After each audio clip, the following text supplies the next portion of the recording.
जैसे कि आज हम बात करने वाले हैं related to the NIELIT A level.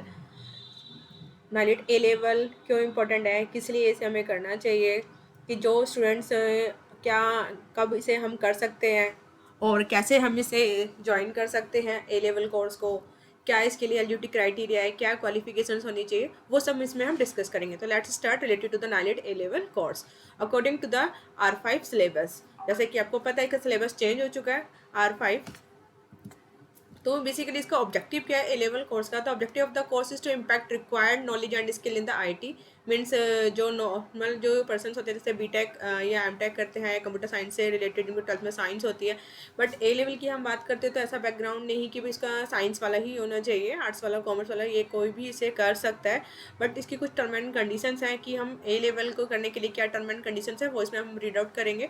And A level course करने के बाद आपको क्या क्या आपको जॉब मिल सकती है। आप खुद फ्रीलांसर बन सकते हो, फुल स्टैक डेवलपर बन सकते हो, डाटा साइंटिस्ट बन सकते हो, आईओटी आर्किटेक्ट या आईओटी डेवलपर या बिजनेस एनालिस्ट बन सकते हो, या इन्फॉर्मेशन सिक्योरिटी एनालिस्ट या ट्रेनिंग फैकल्टी भी बन सकते हो। और जो गवर्नमेंट की जॉब निकलती है लाइक DSSB या जितनी भी कंप्यूटर टीचर्स की जॉब निकलती हैं उसमें ए लेवल मांगा जाता है। तो ए लेवल वाला जो स्टूडेंट है वो गवर्नमेंट जॉब में अप्लाई कर सकता है। जैसे जो स्टूडेंट हैं जो या BCA करते हैं या हम बेसिकली जो PGDC का कोर्स करते हैं तो वो लोग गवर्नमेंट जॉब में अप्लाई करते थे। बट नाइलेट जो ऑटोनॉमस बॉडी है तो उन्होंने भी एक अपनी इसमें ए लेवल के कोर्स को एक इस तरीके से बनाया हुआ है कि जो गवर्नमेंट जॉब निकलती है उसमें भी ये ए लेवल वाले, जहाँ पे BCA वाला अप्लाई कर रहा है वहाँ पे ये ए लेवल वाले स्टूडेंट भी अप्लाई कर सकते हैं। तो सबसे बड़ा बेनिफिट तो यही है कि गवर्नमेंट जॉब में अगर कंप्यूटर टीचर की जॉब आपको चाहिए तो देन आप ए लेवल कोर्स आपने किया हुआ है तो आप लोग अप्लाई कर सकते हैं। एंड अगर आपको नहीं गवर्नमेंट जॉब में जाना, प्राइवेट सेक्टर में भी जाना है तो इसके काफ़ी सारे एडवांटेज हैं। आप डाटा साइंटिस्ट या IoT आर्किटेक्चर या किसी इंस्टीट्यूट वगैरह में आप फैकल्टी बन सकते हो, या फिर आप खुद का भी कोई काम कर सकते हो। तो ए लेवल के बेनिफिट ही है। एंड अब इस ए लेवल कोर्स की बात करें तो इसे कौन कर सकता है। देखो इसको अगर ए लेवल जिन स्टूडेंट्स ने O लेवल कंप्लीट कर लिया है प्लस ग्रेजुएशन कर चुके हैं तो वो लोग इसे ए लेवल को कर सकते हैं। तो जो स्टूडेंट O लेवल क्वालिफाई हैं तो O लेवल क्वालिफाई हैं तो उन्हें ए लेवल का वो ए लेवल क्या कर सकते हैं, कंप्लीट कर सकते हैं, मतलब ज्वाइन कर सकते हैं। बट इसके बाद जो आफ्टर O करते हैं तो इसका बेनिफिट भी है आफ्टर O के बाद, क्योंकि ए लेवल के कुल 10 सब्जेक्ट होते हैं, टोटल 10 सब्जेक्ट हैं। बट उसमें से जो 10 सब्जेक्ट हैं अगर किसी स्टूडेंट ने O लेवल क्वालिफाई किया हुआ है तो उसे 10 पेपर नहीं देने, एग्ज़ाम नहीं देने, उसे सिर्फ 6 ही एग्ज़ाम देने हैं। बट अगर जो स्टूडेंट ग्रेजुएट है और डायरेक्ट ए लेवल में एडमिशन लेता है, डायरेक्ट ए लेवल में एडमिशन अगर वो लेता है तो उसे पूरे 10 पेपर देने पड़ेंगे। बट अगर कोई स्टूडेंट आफ्टर O लेवल करने के बाद ए लेवल में एडमिशन लेता है तो उसे सिर्फ 6 सब्जेक्ट कंप्लीट करने पड़ेंगे। तो ऐसा रीजन क्यों, तो इसके सिलेबस पर डिस्कस करते हैं। तो अगर हम बात करें ए लेवल का जो स्ट्रक्चर रिवीजन 5 के अकॉर्डिंग तो यहाँ पे आपको दिखाई दे रहे हैं 8 जो सब्जेक्ट हैं ये तो कॉमन है, तो 8 सब्जेक्ट। अगर हम डायरेक्ट ए लेवल में एडमिशन्स लेते हैं तो हमें ये 8 सब्जेक्ट कंप्लीट करने होंगे, प्लस ये जो दो हमारे 9 और 10 सब्जेक्ट है, 9 सब्जेक्ट और 10 सब्जेक्ट, उसमें हमारी चॉइस है। आप उसे specification and area data analytics से कर सकते हैं, या फिर वेब एप्लीकेशन से कर सकते हैं, या फिर आप इंफॉर्मेशन सिक्योरिटी से कर सकते हैं, या फिर आप इंटरनेट ऑफ द थिंग, ये 2 सब्जेक्ट के कॉमन से कर सकते हैं। ये तो यहाँ पे आपको जो कॉमन सब्जेक्ट दे रखे हैं तो जैसे आपको दिया हुआ है तो 8 सब्जेक्ट तो कॉमन है, बट 9 और 10 में आपकी चॉइस है, आप जिससे करना चाहो। आप अगर डाटा एनालिटिक्स से करना चाहते हो तो आपकी चॉइस होगी, आप डाटा एनालिटिक्स से करेंगे तो इसमें आपको 2 सब्जेक्ट होंगे, फर्स्ट आपका बिग डेटा एंड दूसरा है आपका data science using Python. But आप इससे नहीं करना चाहते हो तो आपकी चॉइस है कि आप वेब एप्लीकेशन डेवलपमेंट में करना चाहते हो, तो इनमें आपके 2 सब्जेक्ट होंगे, फर्स्ट 9 सब्जेक्ट होगा आपका वेब एप्लीकेशन एंड 10th वाला होगा full stack web develop application using MVC।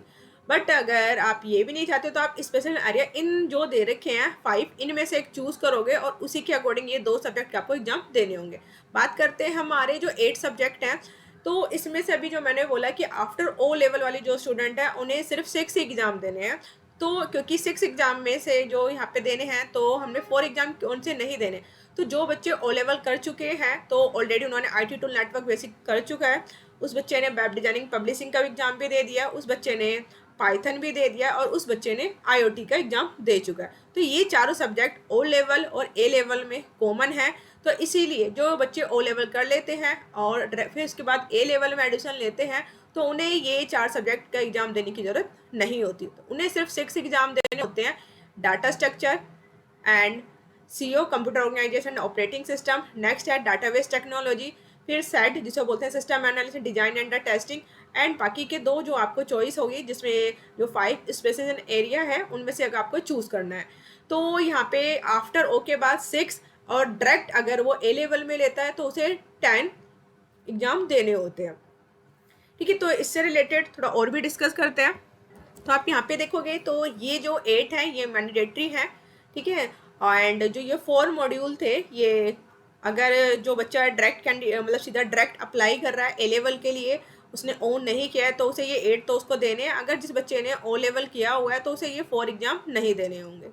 ठीक है, तो ये ध्यान रखना है। एंड दूसरा इसमें रिलेटेड आपका जो मतलब प्रोजेक्ट भी होगा तो आप अपना इसके बाद में प्रोजेक्ट भी करेंगे, तो यहाँ पे ये है कि 2 practical paper, 1 mini project and 1 major project in the special area to qualify A level IT. तो जो ए लेवल करना तो उसमें आपको प्रोजेक्ट भी करने हैं, एक तो मिनी प्रोजेक्ट और एक मेजर। तो मिनी प्रोजेक्ट आप जो भी आपने सब्जेक्ट जैसे आप डाटा स्ट्रक्चर या फिर आपने आईओटी या इनसे रिलेटेड इन पे भी बना सकते हो, और बट जो आपका मेजर प्रोजेक्ट है वो आपको जो आपने स्पेशल एरिया चूज़ किया होगा, लाइक आपने डाटा एनालिटिक में तो आपको डाटा एनालिटिक में प्रोजेक्ट बनाना है, लाइक आपने ISA मतलब इंफॉर्मेशन सिक्योरिटी, या फिर आपने जो आपने मतलब PHP में तो PHP में बनाना होगा, या फिर आपने AI से रिलेटेड तो आप मशीन लर्निंग इसमें आपने क्या बनाएंगे, प्रोजेक्ट बनाएंगे।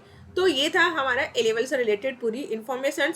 एंड इस ए लेवल के लिए अप्लाई करने के लिए आप या तो किसी इंस्टीट्यूट से अप्लाई कर सकते हैं या आप डायरेक्ट कैंडिडेट भी अप्लाई कर सकते हैं। तो डायरेक्ट कैंडिडेट मतलब आप सेल्फ स्टडी करेंगे, आप खुद फॉर्म फिल करेंगे, आप किसी इंस्टीट्यूट से नहीं कराओगे, आप खुद सारी चीज़ें करोगे। एंड आप जो भी इन्फॉर्मेशन इससे रिलेटेड ए लेवल से आपको कोई भी डाउट है तो आप हमसे पूछ सकते हैं। ए लेवल की क्लासेस कैसे चलती हैं, सारी इन्फॉर्मेशन आप हमसे ले सकते हैं। ए लेवल की क्लासेस हम प्रोवाइड करते हैं। And thanks for watching video. If you have any doubt related to the O level and A level तो please mention in the comment section.